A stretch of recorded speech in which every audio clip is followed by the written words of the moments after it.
Channel. Now we will continue with our fourth lesson, that is our formation of germ layers. So first let us start with fertilization. So what is fertilization? It is nothing but the process of fusion of male and female gametes. Yeah, this everyone knows. If you want this in a kind of definition, like it is a coordinated molecular and cellular process which mainly begin with a spermatocyte which is binding with the oocyte and ends with an intermingling of the maternal and the paternal chromosomes, mainly at the metaphase of the first mitotic division of the zygote. So this is a definition of fertilization. So what is zygote? Zygote is nothing but the unicellular embryo, right? Everyone knows from zygote only. So this whole process of formation of baby takes place.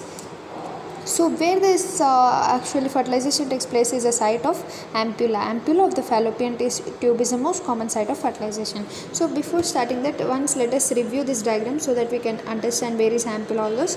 So this is a fallopian tube, this is a uterus.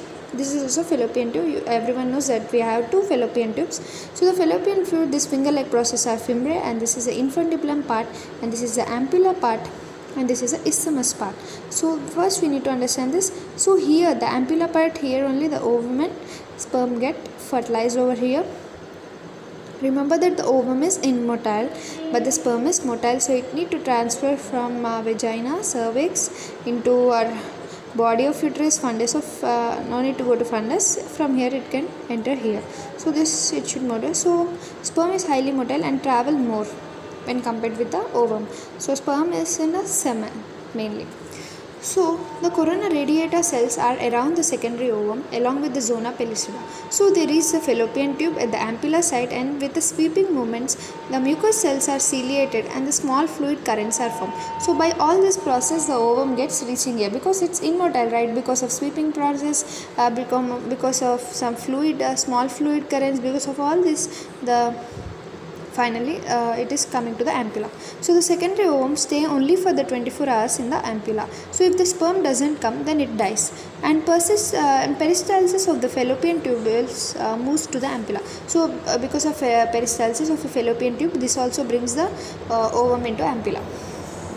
So there are about 200 to 5 million sperms which are present in one ejaculation of a male. So the semen contains the 90% of the fluid and 10% of the sperms.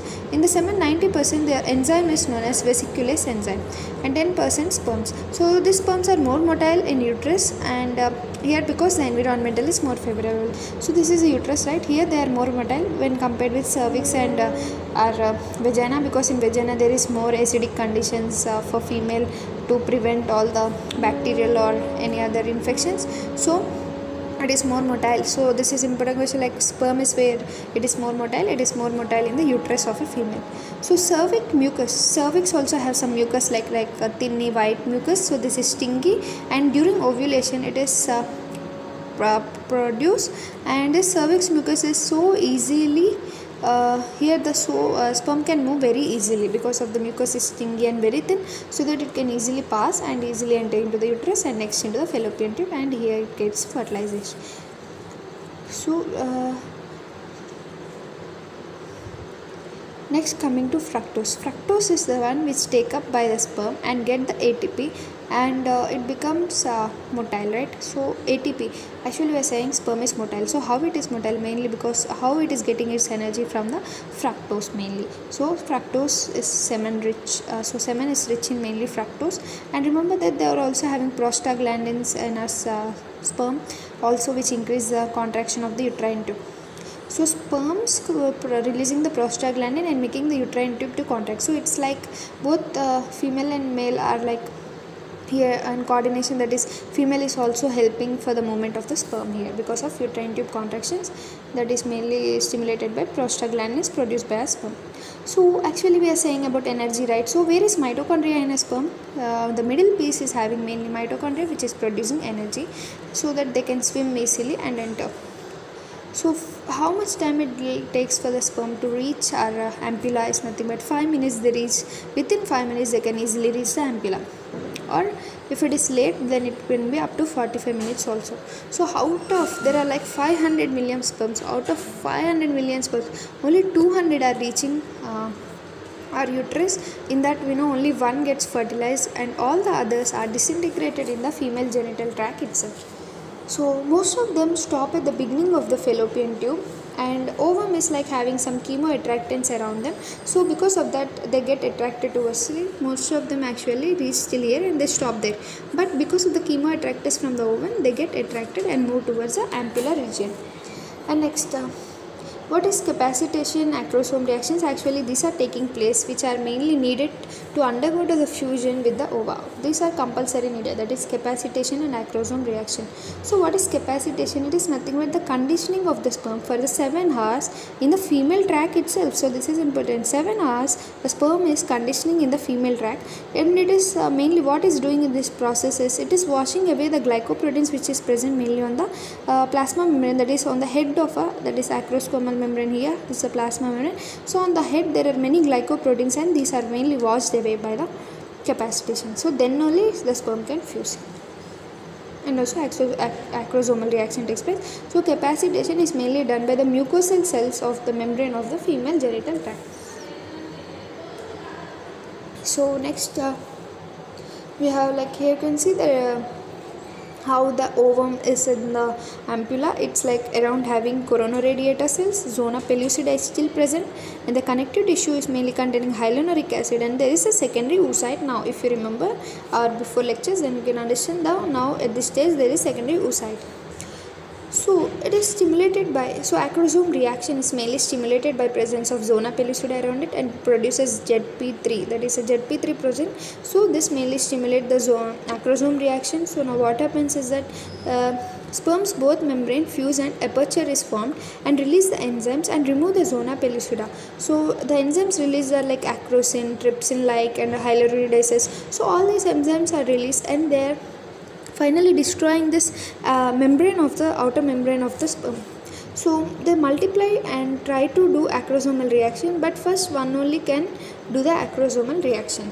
So the cortical granules are released from the lysosomal enzyme and the zona pellucida become incompatible to other sperms. So the cortical reaction can prevent this polyspermy. This is important. So now we can see here one sperm has cut. Like this many sperms are like attacking our ovum, but only one sperm can enter and fuse. So this is mainly prevented by the cortical reaction which produces some lysosomal enzymes, and it only prefers to bind with only one sperm. So it prevents the polyspermy, that is attack of all other sperms.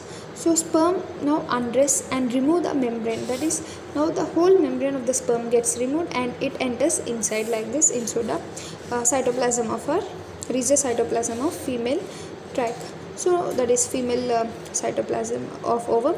So now what happens is 23 chromosomes from the male, and but in female now there's still it's a double structured chromosome, that is it's having both maternal and paternal.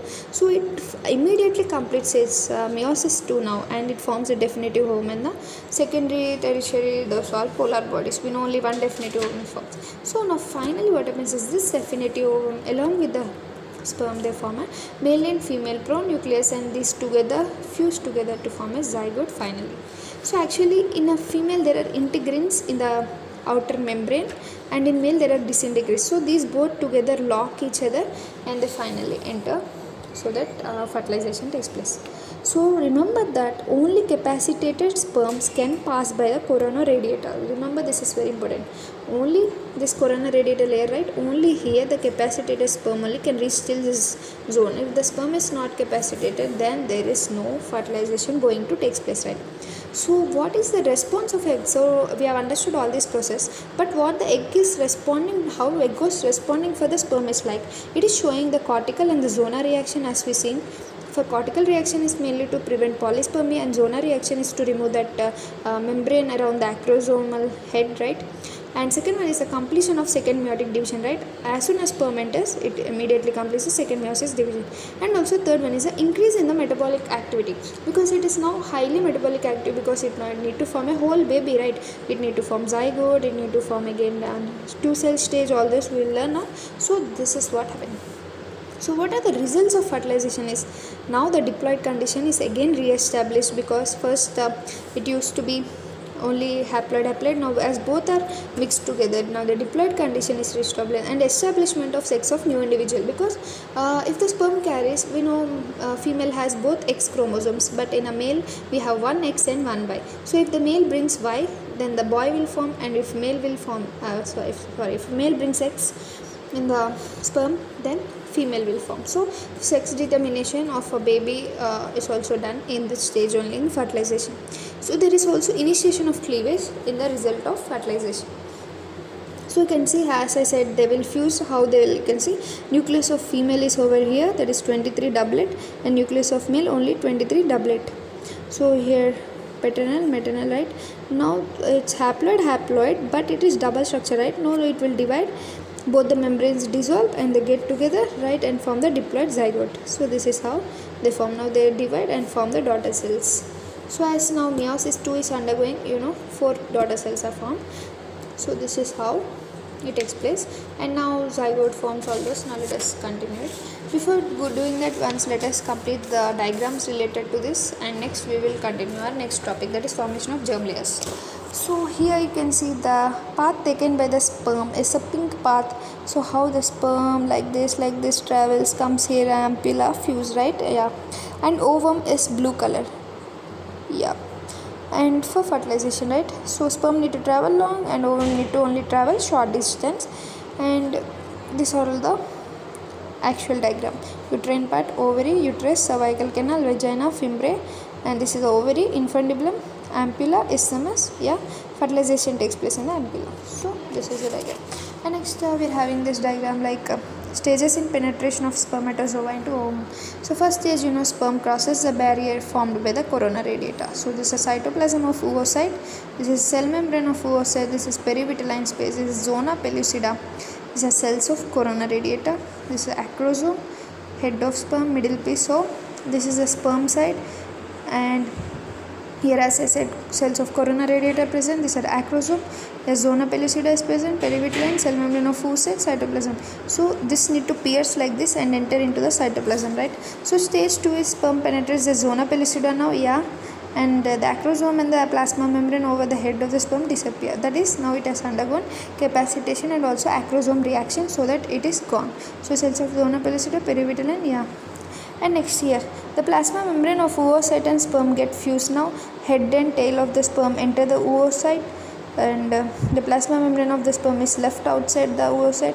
So oocyte completes the second meiotic division, as we discuss every process is. So now we can understand by means of diagram. So you can check out the some stages in maturation of ovum, how mature ovum. So this is a zona pellucida, secondary oocyte, first polar body, that is now meiosis 2 has taken place, right? Secondary oocyte before ovulation, the second meiotic division has not yet begun. The first polar body is seen in the perivitelline space. Now secondary oocyte, the ovulation spindle of second meiotic division is seen. The first polar body is dividing into 2, right?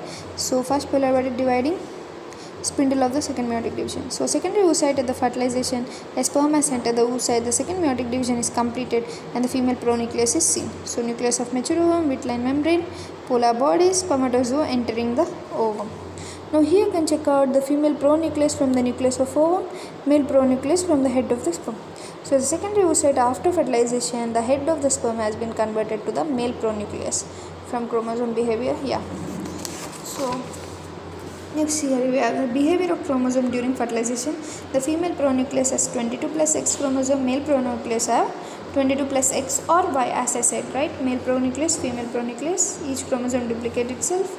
Recombination of male and female, that is each daughter cell has 23 pairs of chromosome. One of each pair is derived from the spermatozoa and another from the ovum. And here you can check out that is some stages in segmentation of fertilized ovum. So yeah, this we need to start. So we'll understand first the concept and again discuss the diagrams. So now we'll move on to the concept. So what is next step? So now let us understand up to development of second week. So now we have understood how fertilization takes place in the ampulla right here. So now the unicellular embryo is formed, that is zygote is formed. So now first what happens is, you can see it is under day 1, it is undergoing cleavage. So first day of after fertilization, what happens, it is undergoing cleavage and forming a 2-cell stage or first cleavage. So after first cleavage it is forming 2 cells, and after 2 cells it undergoing second day 4-cell stage because of second cleavage, right? So 4-cell stage. And next What happens is second day, in second day only it is forming 4 cell and also 8 cell stage, that is outer loose cells are forming and outer cell mass is forming and inner cell mass is forming. So the inner cell mass is compact mass, that is having gap junctions, and these are formed by ions, metabolites, and these gap junctions are formed mainly for transport of ions, metabolites to move each other within the membranes. And next, after 16 cell stage is formed, that is also known as early morula, which is formed on the third day. So it is like grape like structure, so it is known as morula. And here in the 8 cell stage you can see inner cells which is forming a compact mass, and it is also known as embryo proper. And next, after the morula stage, it goes into blastocyst stage, that is on the 4th day. Here the inner embryoblast is formed and the outer trophoblast is formed. And after the 5th day, the zona pellucida disappear. This is very important step. This is asked as a question, that on which day the zona pellucida disappear. So till now there is zona pellucida, but on the 5th day it suddenly get disappear. And 6th day implantation takes place. That is, now as this is formed, this gets and like this it gets implant into the uterus, that is endometrium. So here we will check out the diagram that morula is on 3rd day, right, in the intrauterine cavity. It is floating in the fluid for about 2 days, and at the 4th day you can see it is forming like this fluid filled cavity, cyst and zona pellucida. So this is called as blastocyst. So blastocyst is forming on the 4th day. And next, 14 day ovulation takes place and plus 6 days, because implantation takes place on 6 days. So exactly on 20th day, according to reproductive cycle or menstrual cycle, according to menstrual cycle, 20th day implantation takes place. So this is also asked as question, so we need to understand it. So here you can check out the timeline, like pre-ovulation time, and the 14th day actually fertilization takes place because ovulation takes place at that day, and 20th day it is post-ovulation state, right. On 6th day implantation takes place, that is 14 plus 6, that is on 20th day implantation takes place according to reproductive cycle. So once recap all the reproductive cycle. Pre-ovulation time we have more amount of FSH when compared with LH. It is having follicular stage, estrogen is very high, and endometrium is in the proliferative phase. When coming to ovulation, here LH and FSH are in surge, but mainly LH is in the peaks. And coming to the post-ovulation phase, here FSH is low, LH is low, and it is mainly luteal stage where estrogen is low but very high amount of progesterone, because luteinizing hormone only induces this production of progesterone, also by corpus luteum, right. So here the endometrium is in secretory phase or in the glandular phase. So once we have recapped this, now let us see corpus luteum. Corpus luteum mainly increasing amount of progesterone in the blood. So the endometrium is in the secretory phase and most common. So that's it. Now we will look deeper into our implantation. So what is happening? So the most common blastocyst attached to the body of the uterus. So if they ask implantation takes place where? This is the body, right? So most of the implantation takes place usually in the body of the uterus. So you can take this as a layers of endometrium. This is myometrium. In endometrium, in our basal layer we have an endometrium. We are having spongy layer in the middle, compact layer in the outer. So they are having receptors for the selectins, and this blastocyst now forms S-shaped hooks here. This S-shaped hook are attached or capture the blastocyst, and this S-shaped does selectins, and they are having also selectin receptors. Actually the selectin receptors are sweet, like blastocysts produce the digestive enzymes and destroy the endometrium and get the nutrition by the decidual reaction. So it produces a decidual reaction so that it can get the nutrition from our endometrium. That is and powerful attachment by the integrins, and also here integrins are present powerfully attaching them. And 7th and 8th day they get in. So somewhat they get in, and 10th day they are in the deeper of our endometrium, and they are closed mainly by new mucus layer by about day 12. This is important. So in the second week there is there is rule of 2. What is this? That is our trophoblast is having 2 layers, that is cytotrophoblast and syncytiotropoblast, and embryoblast is also having 2 layers, that is epiblast, hypoblast, and the cavities are also having 2 layers, that is amniotic cavity and chorionic cavity, and the mesoderm is also having 2 layers, that is planktopleuric mesoderm and somatopleuric mesoderm. So what is this? Extra embryonic mesoderms, these are, that is planktopleuric extra embryonic mesoderm and somatopleuric extra embryonic mesoderm. So what is all taking place? Let's understand one by one. So here you can say this is a blastocyst, right?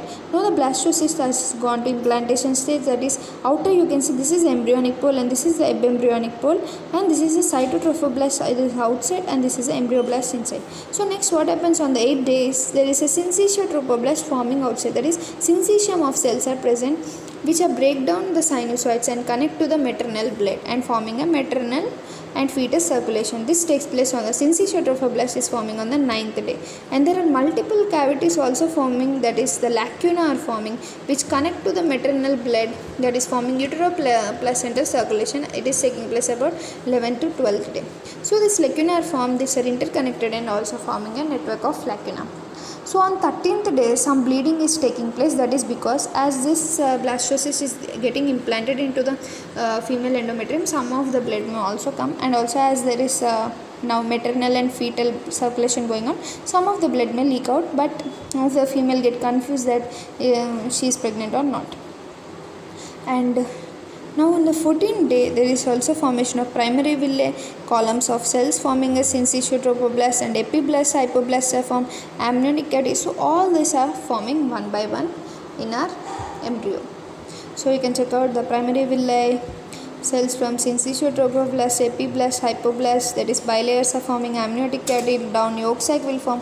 So the embryoblast cells make the cuboidal cell layer, that is hypoblast. So remember cuboidal cells. So these cuboidal cells are hypoblast, above them columnar cells are the epiblast. So the columnar cells, you can see this is epiblast, this is the hypoblast, epiblast. Column like cells are hypoblast, cuboidal cells are hypoblast, and the hypoblast cells form the lower primary yolk sac. 9 and 10 day bilaminar disc forms. So this is the bilaminar disc, you can see here. This is the connecting stalk, this is the epiblast, hypoblast, this is a splanchnic layer, somatic layer in between, extra embryonic mesoderm is forming, and you can see here extra embryonic coelom is also forming, extra embryonic mesoderm is forming. So connecting stalk later converts into the umbilical cord. So chorionic plate is nothing but extrasomatic and cytotrophoblast and syncytiotrophoblast. All these together form the chorionic plate. This is important. Extrasomatic layer, cytotrophoblast, syncytiotrophoblast, all together form the chorionic plate. And the syncytiotrophoblast produce high amounts of HCG, that is maintaining corpus luteum, increase amount of progesterone from the corpus luteum so that the person may lose the periods, that is they don't have any periods and it is confirmed as pregnant, and the extra embryonic coelom can form the chorionic cavity. So first this it is like this, and later what happens, connective tissue between yolk sac and cytotrophoblast, you can see this is nothing but forming extra embryonic coelom, and this is, you can see this is the extra embryonic splanchnic, that is inner layer is splanchnic, outer layer is extra embryonic somatic pleuromesoderm, and this is the secondary yolk sac, this is the amniotic cavity, and the cells lining here are known as amnioblast, right? And these are this primary yolk sac converts into secondary yolk sac, and primary yolk sac next converts into chorionic cavity, and this forms a connecting stalk which later converts into umbilical cord. So this is just about the theory up to our second week of development.